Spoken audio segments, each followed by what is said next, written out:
warahmatullahi wabarakatuh. Waalaikumsalam. Alhamdulillah nahmaduhu wa nasta'inuhu wa nastaghfiruhu wa na'udzu billahi min shururi anfusina wa min sayyiati a'malina may yahdihillahu fala mudilla lahu wa may yudlil fala hadiya lahu asyhadu an la ilaha illallah wahdahu la syarika lahu wa asyhadu anna Muhammadan abduhu wa rasuluh. Allahumma shalli ala Muhammad wa ala alihi wa ashabihi ajma'in amma ba'du. Alhamdulillah, mari kita bersyukur kepada Allah Subhanahu wa taala atas nikmatnya di kesempatan ini kita bisa hadir untuk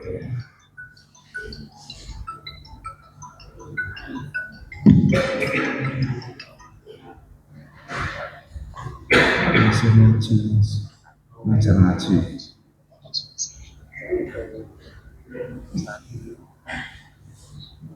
Masih ngajar ngaji.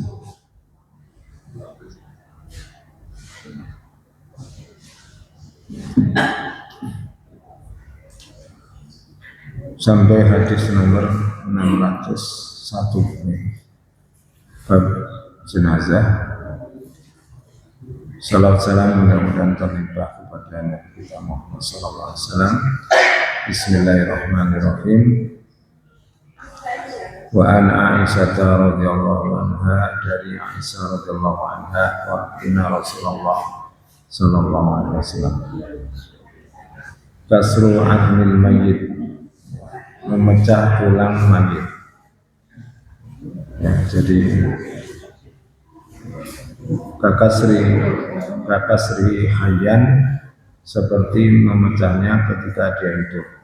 Daun bi isnatin ala syarti Muslim. Wa zada bin Majah hadis Ummu Salamah fil ismi, di dalam dosa.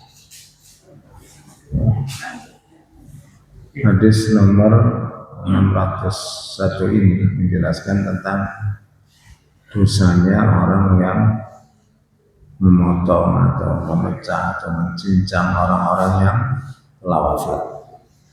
Jadi di dalam Al-Quran sendiri, dalam peperangan sekalipun, Allah Ta'ala berfirman, qatilul ladzina yuqatilunakum fi sabilillah wa la ta'tadu. Perangilah orang-orang yang memerangi kalian di jalan Allah, jangan melampaui batas. Melampaui batas itu dijelaskan dalam tafsir Ibnu Katsir, itu adalah mencincang, memotong-motong, memutilasi. Itu dalam peperangan saja dilarang, apalagi dalam keadaan normal biasa. Maka tidak boleh mayat itu, sekalipun mayatnya orang kafir, diberlakukan seperti itu. Ya, kita hormati sebagai mayat manusia, sebagaimana keterangan yang lalu bahwa Nabi pun ketika ada jenazahnya orang Yahudi yang lewat, dia itu berdiri. Waktu itu para sahabat mengatakan, ya Rasulullah, dia itu orang kafir. Benar, dia itu kafir secara keyakinannya, tapi dia kan juga manusia seperti kita.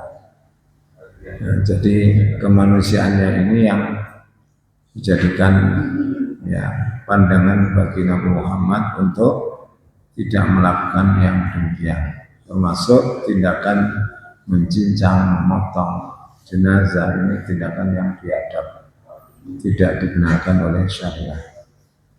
Ya, jadi ini di dalam memperlakukan jenazah orang yang telah meninggal, manusia yang telah meninggal dunia. Jadi janganlah begitu, memandikan saja disuruh dengan lembut, ya.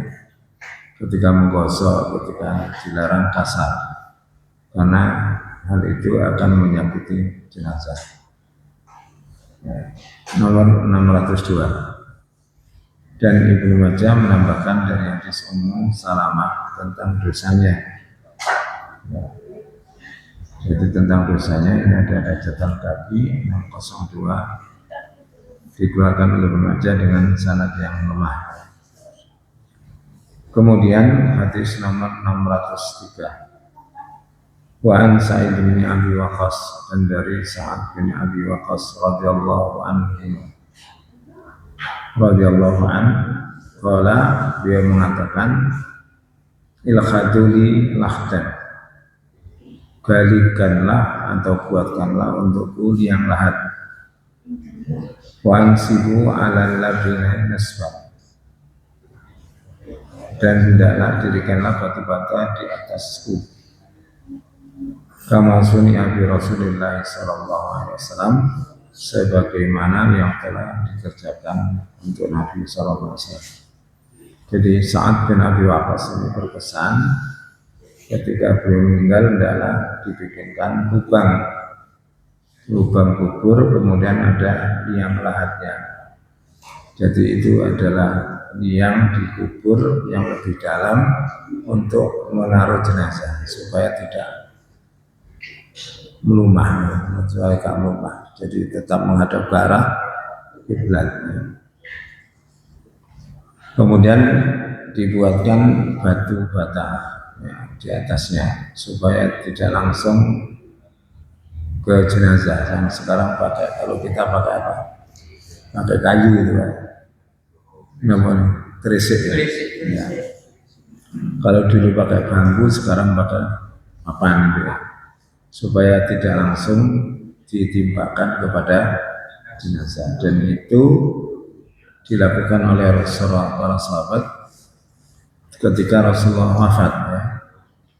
Waktu Rasulullah wafat itu Fatimah Az-Zahra mengatakan, apakah kamu mampu mentolong, kamu tega untuk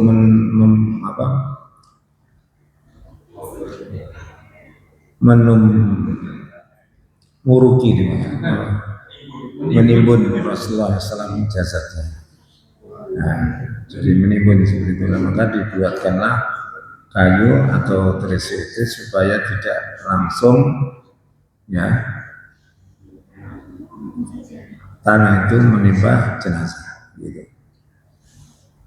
Ya. Kemudian walil Baihaqi an Jabir radhiyallahu anhu wa zada wa rufi'a qabru 'ala al-ardi, dan kuburnya ditinggikan di atas tanah qadra sidrin, seukuran 1 jengkal.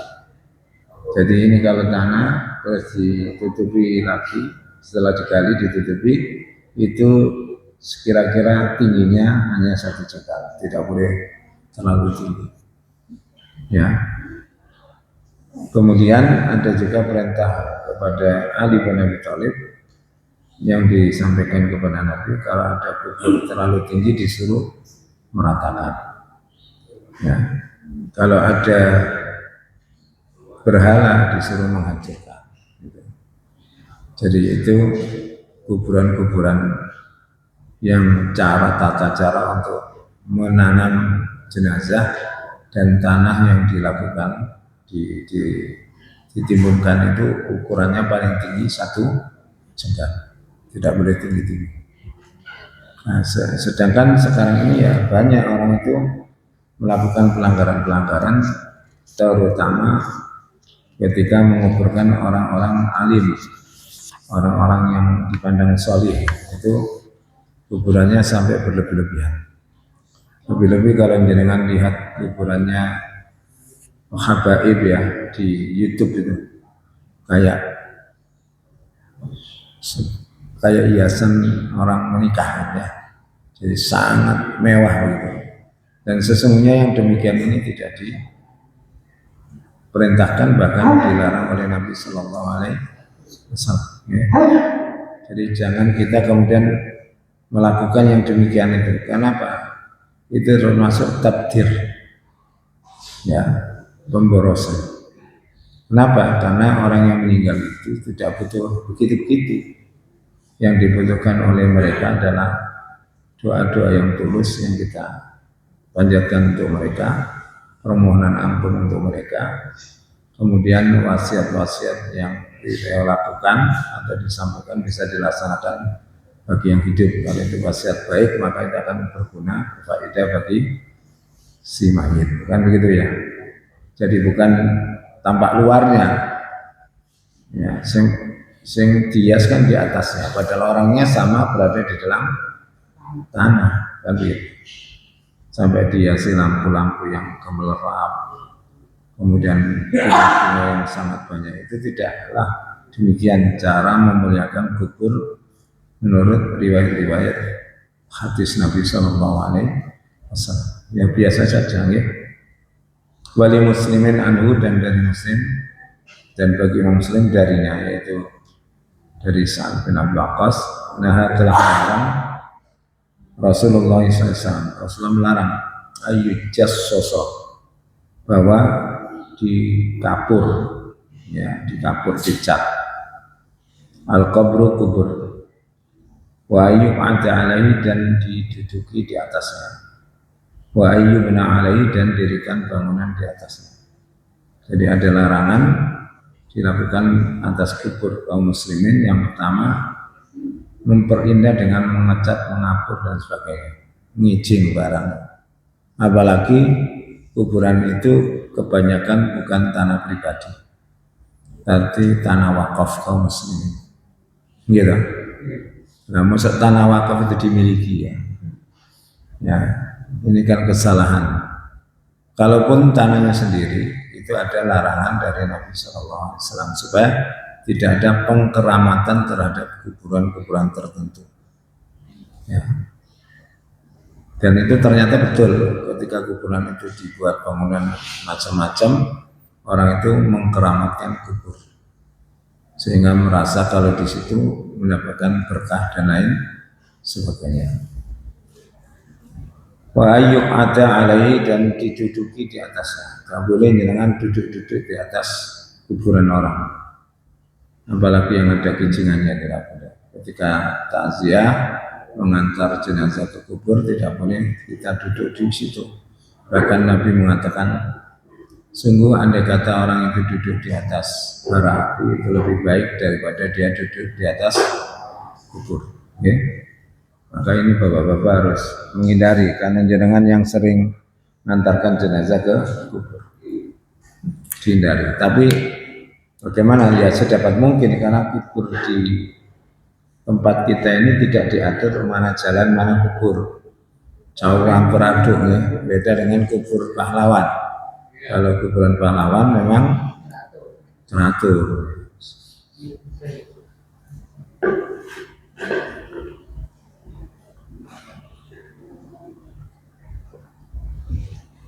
Wa ayyubna alaihi, dan kemudian didirikan bangunan di atasnya. Lebih-lebih masjid, ya, tidak boleh membangun masjid di atas tanah kuburan. Kalau begitu gimana? Di dalam kitab Sahih Al-Lu'lu'ul Marjan itu disampaikan oleh, ada satu riwayat bahwa ketika Nabi membangun Masjid Nabawi, itu ada di tanah itu 2 atau 3 kuburan orang musyrik. Maka oleh Nabi dipindah kuburan itu, diletakkan di tempat yang lain. Ya, bukan langsung diuruk terus didirikan. Dipindah dulu kuburnya, lalu kemudian baru dibangun bangunan. Ya, itu cara Islam memperlakukan kuburnya, menghormatinya begitu. Kalau dijak-dijak boleh nggak bisa? Kalau penguburan itu kan penguburan itu. Ya, tujuannya kan untuk memadatkan tanah. Ya, ya gimana lagi caranya kalau kayak gitu, waduh.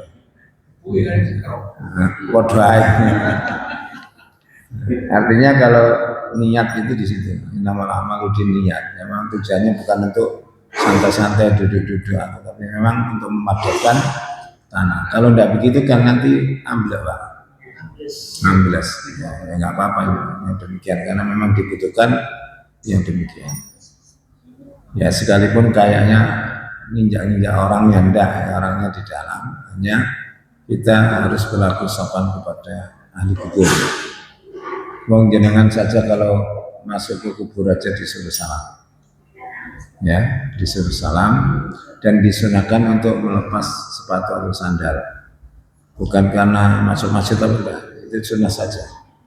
Jikalau misalkan kalau jenengan misalkan memakai sepatu itu lebih aman karena tempatnya becek atau tidak apa-apa dipakai ya. Ya itu sunnah saja untuk melepaskan sepatu atau sandal tatkala masuk ke dalam kubur. Kemudian setelah itu jenengan bisa berdoa, mendoakan. Bahkan beberapa riwayat itu ada sahabat yang meminta anaknya untuk membaca surat-surat tertentu dari Al-Quran. Ya. Ada yang mengatakan, tetaplah kamu tinggal di kuburanku, saya lupa sahabat siapa, kepada anaknya, sampai seperti orang menyembelih kambing sampai selesai. Jadi disuruh lama untuk menunggu dengan membacakan doa untuk mereka. Ya. Jadi kita itu hindari pemahaman yang ekstrim, Pak. Orang Islam itu kayak kadang ngopi nang kuburan. Ya, suara gede ngalang-ngalang nang masjid. Tapi ono sing gak belas-belasan kuburan ini bunyi loh karo. Ini kira kebangetan ya. Jadi jangan ekstrim begitulah. Kepada orang alim ya kita hormati mereka. Jangan berlebih-lebihan. Tapi ojo gak ngerengken ini salah. Ya. Ini kan adik saya cerita ya, adik saya cerita ketika adik saya belajar kristologi ke Kiai Haji Abdullah Wasian. Nah, itu kalau beliau ngisi di IPNU ya. IPNU atau mahasiswa NU itu kalau Pak Yai datang itu langsung disambut, diarahkan, tasnya digawa, dipersilakan. Sing bener ya IPNU, nek pemuda Muhammadiyah. Lo Ustad, tapi mau cokoran sih antar semua. Itu aduan beliau kepada muridnya. Makanya jangan ekstrim begitu lah. Ya, artinya kita dudukkan sesuatu pada porsinya. Kalau memang di hadis itu ada anjuran ziarah, yang jenengan ziarah dalam saat-saat tertentu atau apa terserah. Ya, tidak ada ketentuan waktu kapan ziarah, hanya yang terbaik itu adalah malam Jumat atau hari Jumat, dan itu hari yang terbaik. Nabi sering ziarah kubur itu malam supaya berkesan di dalam hati. Jenengan membuatkan nanti jenengan ziarah cari, buatan kawan. Kalau saya ziarah biasanya pagi, kadang-kadang sore gitu ya, menjelang habis asar, hari yang udaranya nggak panas itu. Dan tidak saya tinggalkan sama sekali dan juga tidak terlalu sering gitu ya, biasa-biasa saja ya. Ya. Kemarin juga habis hari raya, saya mampir ke kuburnya bapak dan istri saya. Ya, kenapa kok begitu? Biar tidak terkesan bahwa nek ziarah kudu sadurunge riyo utawa sadurunge poso. Tidak, kapan saja boleh. Mau kenapa orang-orang itu mau hari raya? Alasannya jadi iso mulai riyo ngoten lho, wis usah ngelangan. Iso mulai riyo.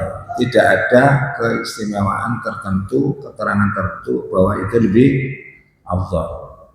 Ya. Nah, jadi silakan. Untuk apa sih kata Nabi? Ziarah kubur itu untuk mengingat mati, bukan minta kepada orang mati. Yang kedua, supaya kita itu zuhud terhadap dunia, orang kemrungsung ayo. Mek barang api kudu tuku.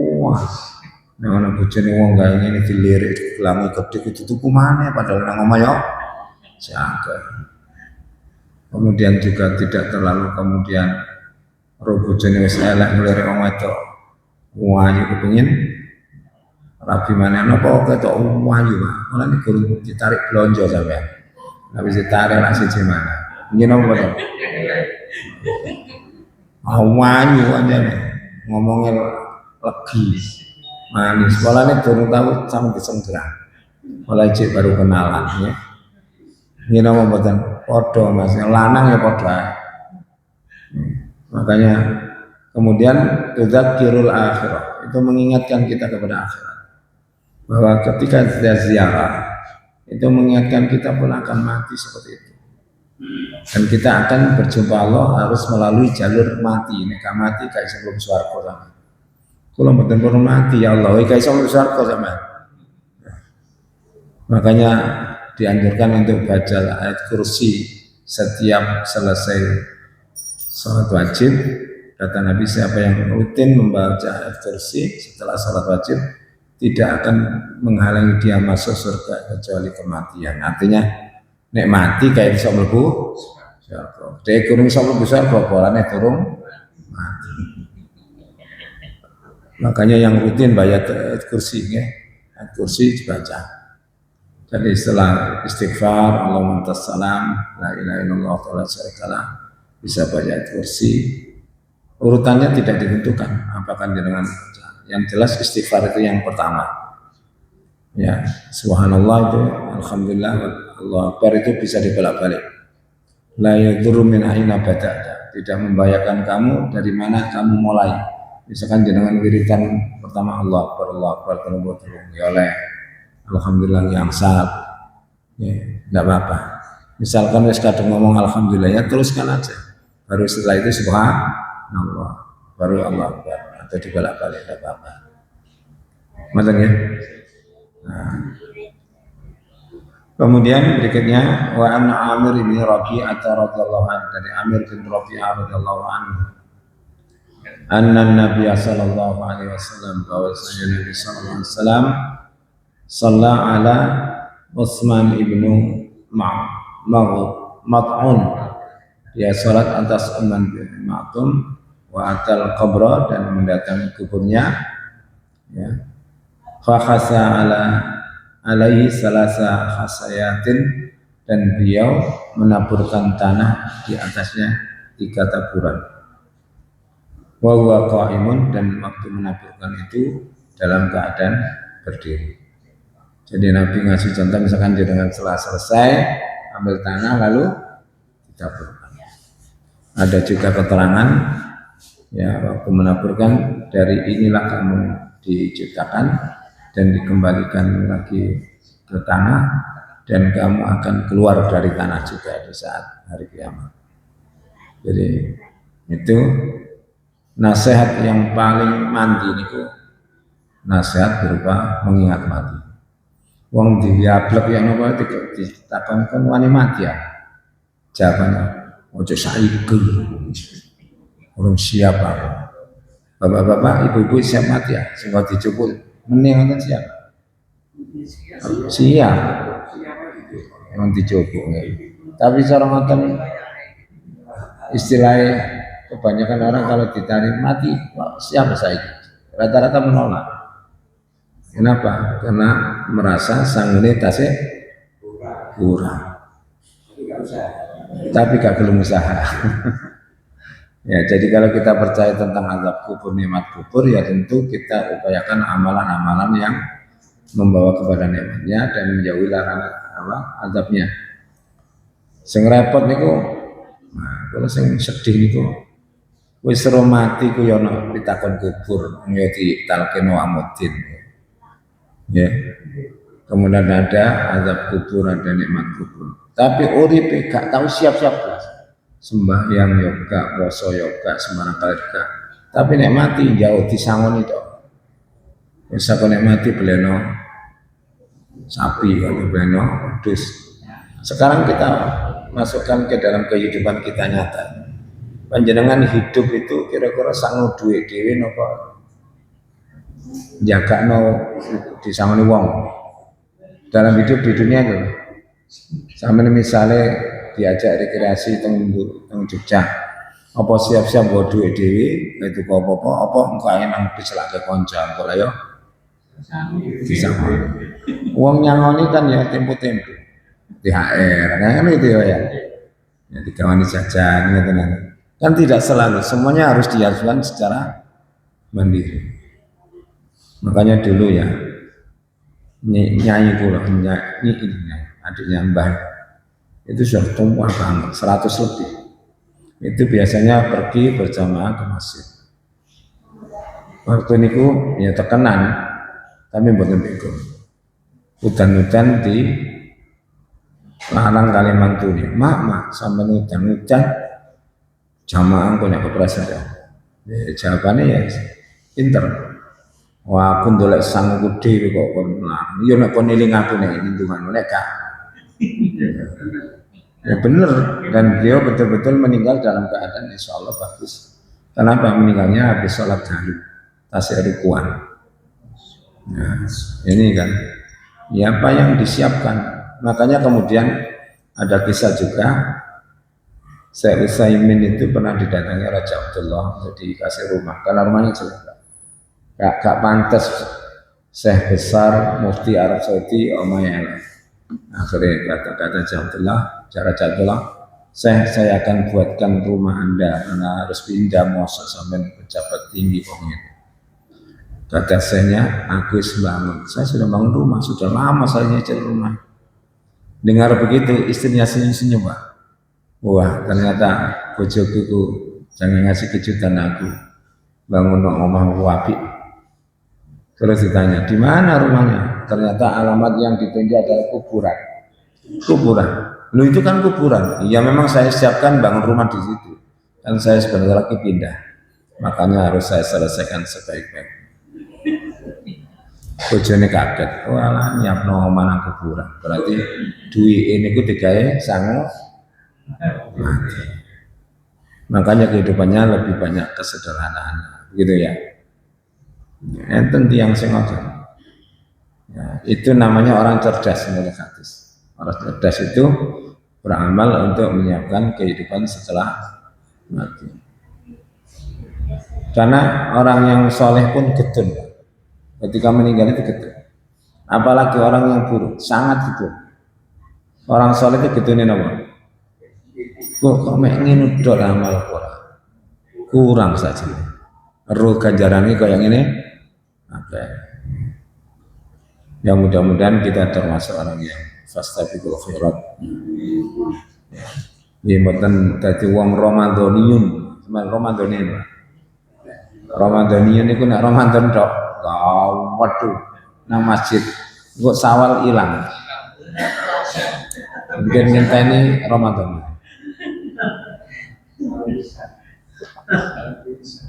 Ada jamaah itu yang datang menjelang korban.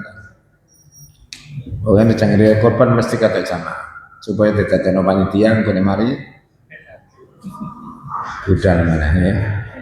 Wis bapak, sementing titik sampean. Terus wong ngoten niku ya gak bisa dikocok. Alhamdulillah dia teko kan iso ngewang-ewangi.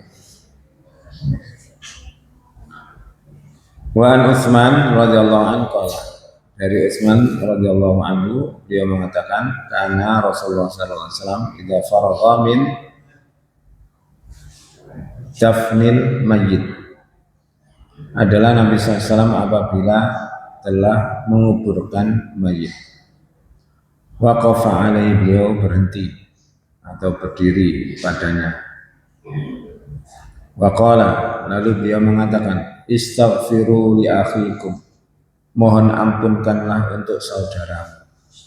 Jadi permohonan ampun orang muslim terhadap saudaranya sangat dianjurkan. Dan itu penting sekali. Itu juga menunjukkan tidak hanya doanya anak yang sampai. Yang mengiling-iling ya, kayak tanda petik ya. Dianggap bahwa dewi ini keyakinannya anak itu, ini aneka, aneka dia anak.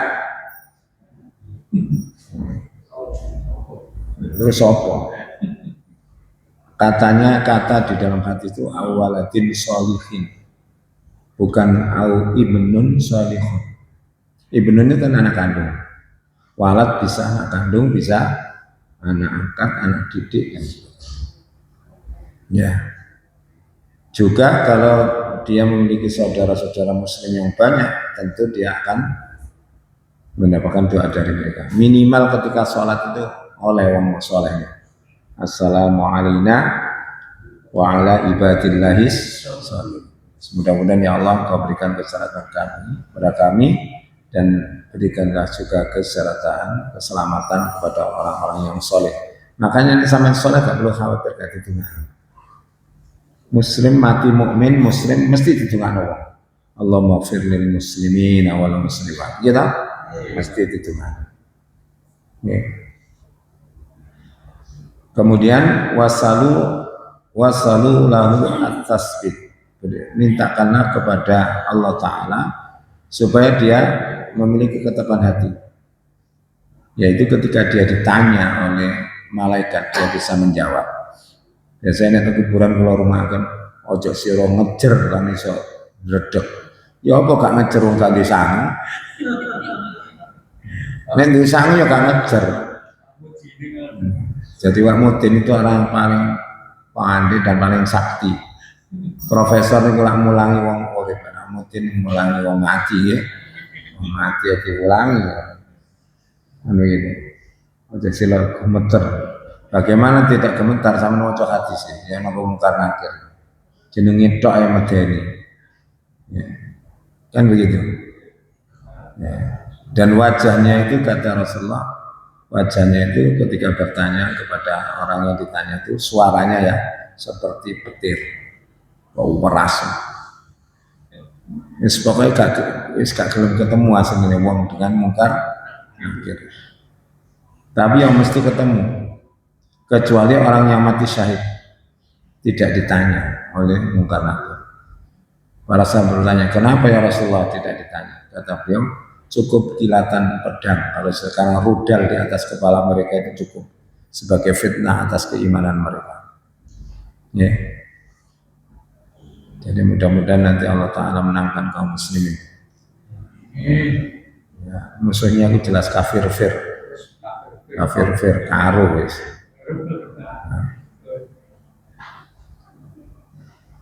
Tapi nggih enten sing ngelokno Iran, kata ngelokno Amerika mbek Israel. Tapi dari Islam kan aneh. Iya memang Syiah, kita tahu Syiah itu begitu. Tapi kan podo ae sih, ahli sunnah yang macam-macam, ono sing koyo makoli ya ngaku ahli sunnah nggih. Ono sing gak sembahyang ngaku ahli sunnah. Kan begitu. Macam-macam, podo ae ahli sunnah macam-macam Syiah ya. Saniki sing wani mbek Amerika sapa? Iran tok sih. Syiah tok. Liyane gak wani, sing ngaku ahli sunnah melempem kabeh. Malah omahe dikai pangkalannya Amerika. Kemudian sekarang dibuktikan oleh Allah bahwa Amerika tidak bisa melindungi dirinya sendiri apalagi melindungi negara Arab. Pangkalannya lo dibom, kena, kata ngelindungi nopo. Nah itu kan bukti bahwa Allah tunjuk kulo pelindung. Katanya sejatinya pelindung kita Allah. Dong-dongnya ya Amerika ya. Ya, gak cocok mek serbani. Makanya ya kita bisa diskusikan. Jangan kemudian menuduh ini dan itu. Katanya bomnya itu tidak mengenai apa-apa, hanya tempat-tempat kosong yang disepakati. Enten dong itu. Ustaz terkenal. Katanya Syiah dan Israel itu saudara. Jadi bomnya jatuh di tempat-tempat yang kosong. Tidak kenal. Kayak tahu nonton TV. Ngomongannya ditakoni Gusti Allah ya. Jadi kalau kita nggak tahu itu ya jangan ngomong yang rinci. Sing oleh ngomong tentang Gaza itu ya Muhammad Gaza. Karena dia tinggal di sana 15 tahun. Aru rasanya dibom Israel. Ya begitu. Jadi ini saya sampaikan supaya jenengan tetap mendoakan kebaikan kepada kaum muslimin. Semata mawon ya. Sing dibom-bom karo Iran muga sadar nek dek iki dibujuki Amerika. Wong wingi Donald Trump ngomong MBS itu mencium pantat saya. Lama tadi. Semar apa? Pidatone. Mari dinyak ngambung pantate yang di dekat kawan komentar. Itu penghinaan betul itu. Ya. Mosok gak sadar tentang Al-Qur'an. Nek gak oleh menjadikan orang Yahudi Nasrani sebagai pemimpin. Nah, lalu jelas ayatnya. Terus Allah mengatakan apa yang ada di dada mereka itu lebih buruk lagi daripada yang diucapkan. Wa ma tukhfi sudurum akbar, dan apa yang disembunyikan di dada mereka rencananya lebih besar. Wis diperingatkan Al-Qur'an ngono ya jek wancet. orang cocok nek nerangno tauhid terus daki-daki ternyata dalam prakteknya no ya, nyingkuri Al-Quran. Mudah-mudahan kita tidak termasuk itu ya. Mungkin muka-muka sing cek ngoten terutama penguasa itu sadar bahwa mereka tanggung jawabnya sangat besar dari Allah Subhanahu wa taala. Sing paling lencu niku wong sing berkuasa menit dina kiamat. Lencu wis. Tapi nek dhek adil, apik, ya mlebu swarga pertama. Imamun adilun ya. Kemudian fa innahu al-an is'ad. Karena sesungguhnya sekarang dia sedang ditanya. Kita imani ada pertanyaan munkar dan nakir. Kita imani. Sekalipun jenengan tidak pernah tahu dan tidak pernah mendengar. Tapi tetap kita imani karena ini penjelasan Nabi SAW dan ada penjelasan dari beliau. Andai manusia dan jin itu mendengar siksa kubur, ya pasti mereka akan jatuh pingsan. Maka nenek enten video siksa kubur mesti palsu ya. Video siksa kubur nek di video kena itu tuh goib ya. Gitu Pak. Begitu. Makanya kemudian ya napa lah nyoteng ya. Tapi ada juga orang yang penasaran ngasih kamera juga tidak bisa menangkap secara jelas. Juga ada orang yang masuk ke kubur untuk membuktikan siksa. Ya, tapi gitu video dia yang dibuat dari Allah alam bener apa settingan apa konten saya juga repot sama saat ini. Konten kok dan saat ini kalau uang nemen dapat surat cerai dari suaminya lah, itu konten coba-coba. Biar itu dipegat itu izin. Saat ini kenapa? Kayak konten, gitu. Ya. Jadi ada yang kontennya sampai membahayakan dirinya sendiri. Misalkan tidur di bawah rel kereta api di atas skor yang lewat, nyangkel, turu. Gara-gara apa? Konten. Kepingin, mau ngotot itu kayak gini ya. Jaga terus kebablasan. Mata ya, saya kata ya. Terus pertanyaannya itu tidak banyak. Jenengan itu 2 menit hafal. Tapi masalahnya kok gak bisa hafal kenapa? Karena pindah alam dan yang bisa menjawab itu bukan otak pengetahuan, tapi wis gampangannya ngaten loh gampangannya. Tengdunya ya.